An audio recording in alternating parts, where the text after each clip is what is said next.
हाय. तर मी काल जसं तुम्हाला सांगितलं होतं, की मी हे ट्रान्सपरंट इयरिंग सपोर्टच्या ज्या थ्रेड्स आहेत त्या कशा वापरायच्या ते सांगेन. तर हे मी बनवलेलं इयरिंग आहे, जे खूप हेवी नाही आहे. म्हणजे हेवी इयरिंग अवेलेबल नव्हतं म्हणून मी जे आहे त्यात मी तुम्हाला हा व्हिडिओ तयार करून दाखवते. तर जी सिंगल जंप रिंग आहे ती मी इयरिंगच्या मागे घातलेली आहे आणि त्याच्यानंतर ती जी ट्रान्सपरंट थ्रेड आहे ती कानावरून पाठीमागे घेतली आहे आणि कड्या ज्या आहेत ते पाठीमागे ठेवलं आहे. ॲक्च्युली आता हिचा कान लहान आहे.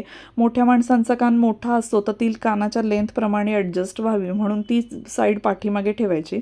आणि आता तुम्ही बघू शकता की ट्रान्सपरंट असल्यामुळे ते कम्प्लीट हाईड होतं आणि ते कितीही वजन असेल तरी कानाला सपोर्ट धरून राहतं आणि वजन होत नाही कानाला जास्त. आपण इयरिंग चांगले कॅरी करू शकतो. तर मग अशाच माझ्या नवीन नवीन व्हिडिओजसाठी तुम्ही बघू शकता की हे किती छान पद्धतीने झालं आहे. आणि मला लाईक करा, शेअर करा, फॉलो करा आणि मला कमेंट करून सांगायला नक्की सांगा की तुम्हाला हा व्हिडिओ कसा वाटला आणि याच्यानंतर